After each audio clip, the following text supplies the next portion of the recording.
If you were to chat to me, let's say that, I'm a head of marketing, VP of marketing, whatever it might be, at an organization.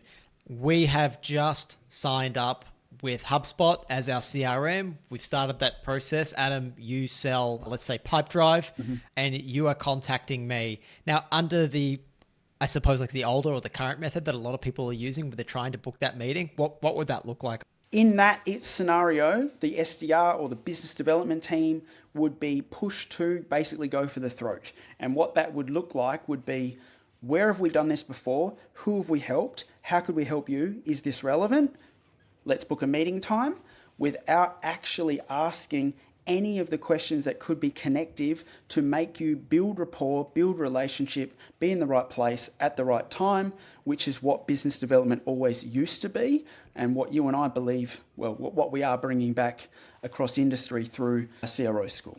George, even if they follow that from what they're instructed, that's not to say that there aren't senior business development managers, senior SDRs, national business development managers, transnational business development managers that know the approach that they're taking is basically torching the market, but they know that they're inside of a system where they know something's wrong, but that's how they're measured. Right. And if you're measured in that way, then it's very, very hard to change it. And so, as you said, the current method works if you do manage to find that needle in the haystack of that 3 to 5% who are in market right now. But I mean, look, like we all know that's a difficult thing to do. It's a difficult thing to identify. And guess what? Like all your competitors are trying to do the exact same thing versus your approach, which really addresses the 100% of the market. It's much more buyer-centric because the way you approach the market is more from an information gathering point of view. I think Ryan Reiser calls it even surveying. You call it cataloging, and which might be a little bit more intentional about the way that you do it.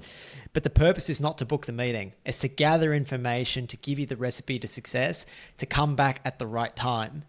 So yes, I just bought HubSpot CRM. I'm in an onboarding process. I'm not open to a meeting with you at Pipedrive because guess what? We just spent all this money with HubSpot. But if instead you ask, hey, do you mind if I circle back in a bit and find out, what you like, what you don't like about it, kind of when your contract ends, sort of how much do you pay, just to get an honest assessment of that and then seek permission to circle back at the right time, at a time that suits me, when we are genuinely evaluating the performance of HubSpot, well, all of a sudden we turn someone who would have been in that 95% and you wouldn't have had a good relationship with and wouldn't have a good conversation with into great information that turns into an opportunity at a later date. Yeah, but not only that, George, it then brings you in marketing along the journey to be able to prioritize when that needs to be actioned in terms of what collateral, whether that's creative, whether that's an RFP, whether that's a formal bid. All of these things then become more commercially viable for those actions, which means you need less people in the business development team to enhance your overall result, as well as speaking to them where they want to be spoken with. And I was probably going to joke a little bit there and say, well, the marketing guy probably wouldn't answer the phone. So that conversation may need to be digital, but you get the gist of what we're saying here. There are different ways that come from traditional structures that we're bringing back that will look very different in terms of maybe complexity, because it brings the whole organization into alignment, not just the SDR team or just the CS team or just the marketing team to hit their internal KPI and incentivization.